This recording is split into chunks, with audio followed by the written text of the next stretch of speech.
Yesu Kristo nashimwe bakundwa bene data. Uyu munsi reka turebe ijambo ry'Imana dusanga mu Kubara ibice 16 umurongo wa 33. Nuko bo n'ababo n'ibyabo byose barigita ikuzimu bakiri bazima, ubutaka bubarengaho bararimbuka bakurwa mu iteraniro. Imana yacu ikomeze kudufasha. Bene data bavandimwe, uyu munsi reka mbabwire ngo ikuzimu hararekereje, ikuzimu hategereje abantu bose banze kubaha Imana, kubera ko umukiranutsi naho yapfa azongera abeho. Bene data bavandimwe, kandi mwibuke ko uburakari bwo witeka ngo bukongeza umuriro ikuzimu, abanyabyaha bose bagashirira muri uwo muriro. Bene data bavandimwe, hariho kurimbuka byanze bikunze ku bantu bose, hariho kurimbuka kubanze kumvira Imana. Ibihano byo biriho, kandi hariho umuriro ku bantu bose banze kumvira Imana.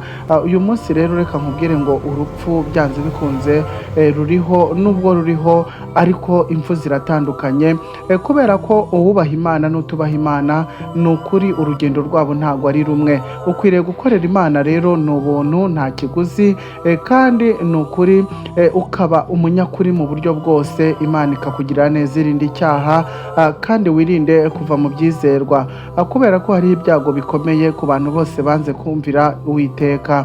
Rero garukiraho, hunga umwijima, hunga amarira azatera ab'isi, amarira azatuma abantu bose baburoga, bo mu bihugu bitandukanye, bo mu moko yose atandukanye n'indimi zitari zimwe. Abantu bazaboroga, hazabaho kurira n'umuvumo ukabije ku bantu bose bazaba baranze kumvira Imana. Uyu munsi rero urabwirwa, uraburirwa, kandi uyu munsi nkubwira ngo ni ubuntu gukurikira Imana, kuko kurimbuka ako kuriho kandi kuzabaho. Imbabazi rero z'Uwiteka zihoraho ibihe byose kandi ziracyariho. Uyu munsi dufite umwami utabera, dufite Imana idushyigikira.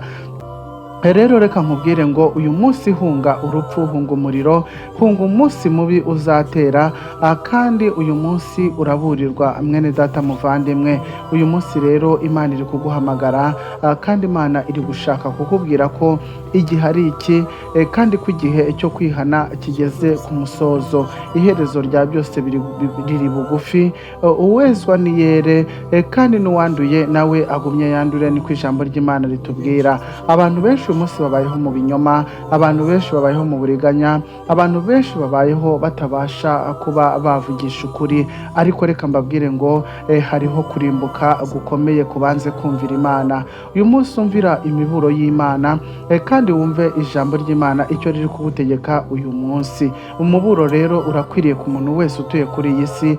Mwene data ukurikiye ijambo ry'Imana kuri uru rubuga, ijambo ry'Imana rirakureba, kandi riraguhamagara kugira ngo uhinduke, riraguhamagara kugira ngo uyu munsi ube impamvu nziza yo guhinduka, ube impamvu nziza yo gukiza ubugingo bwawe. Mwene data rero nagira ngo nkubwire ngo ikuzimu hasamiye abanyabyaha bose, ikuzimu hasamiye ba bandi bose banze gukorera Imana.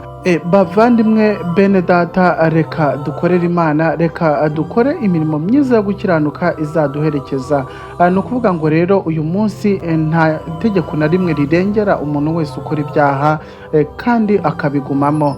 Uyu munsi hari umuriro ukongora uzatwika abanyabyaha bose, kandi reka mbabwire ngo ni ukuri abazimiye uyu munsi nimugaruke, ni ukuri nimuhunge uburakari bw'Uwiteka, kuko inzira ijya ikuzimu ni inzira mbi, kandi ni ukuri uyu munsi isi igenda ishuka abantu benshi. Uyu munsi bitewe n'ubuzima n'imibereho, abantu benshi bari kuva mu byizerwa, bari gukorera izindi mana, bari kwibagirwa Imana yo mu ijuru. Uyu munsi bafite ibigirwamana byinshi bigenda bibayobora. Benshi barayoborwa n'ubutunzi, amafaranga, amazu se, imirimo bakora n'ibindi bitandukanye. Ariko reka mbabwire ngo uyu munsi dukwiriye kuyoboka Imana, dukwiriye kumenya ko nta kintu na kimwe kiruta Uwiteka. Rero bene data bavandimwe, uyu munsi wikwishinga iby'isi, kandi bizashira bizarangira.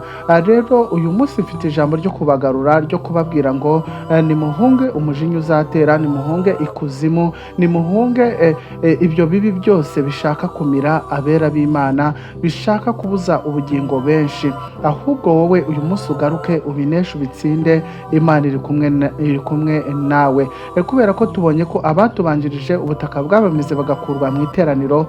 kubera ko bari baranze kumvira Imana, uburakari bw'Uwiteka bwabagezeho, bakorwa n'isoni, bararimbuka. Uyu munsi rero imirimo y'ibyaha ntabwo ikwiriye kukurangwaho, kubera ko uko ukomeza kwijandika mu byaha, rimwe na rimwe udashaka no kubivamo, urupfu ruragusatiriye, kandi rurakurindiriye, ruragutegereje cyane rwose. Reka rero mwene data uyu munsi ugaruke, kubwo kumva ijambo ry'Imana n'imiburo y'Imana.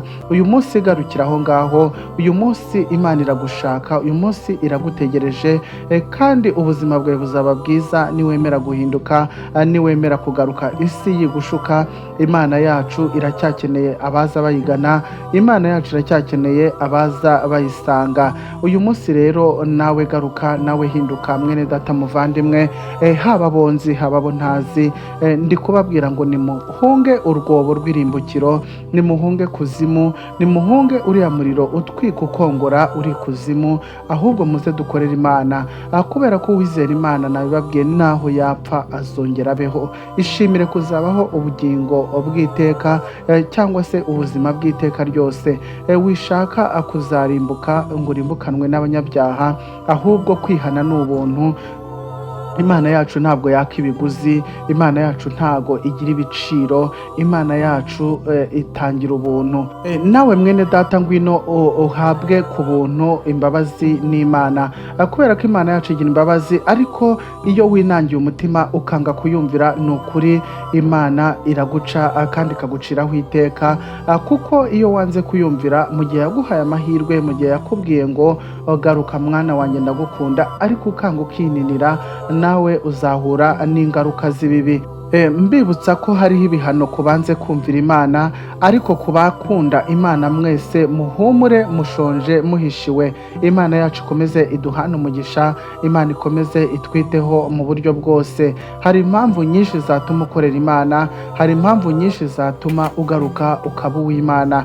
Ukwiriye kwibuka aho Imana yagukuye, ukwiriye kwibuka iby'Imana yagukoreye, ukwiriye kwibuka impamvu uriho uyu munsi kuri iyi si, ukwiriye kwibuka abagiye mwanganaga, ukwiriye kwibuka ba bandi bose bagiye bapfa ariko wowe ugasigara, ubundi ibyo bikagutera gukorera Imana. Mwene data muvandimwe, nta muntu n'umwe udashaka ubugingo buhoraho, uretse isi igenda yangiza abantu, uretse Satani wamanutse akagwa mu isi akaza guteza abantu ibyaha n'intambara, ariko ubundi umuntu wese ni ukuri yifuza kuzabaho iteka. Rero rwanya icyaha, uneshe Satani, Imana nayo iri mu ruhande rwawe, kandi izakugirira neza. Bene data bavandimwe, ndabakunda cyane, mukurikire ijambo ry'Imana, kandi muze tubane kuri Meranse TV show, babwira ngo amahoro n'umugisha ni ibyanyu, kandi nibikomeze bibomeho. Ibyo ngibyo bitangwa n'Imana yo mu ijuru. Shalom, shalom.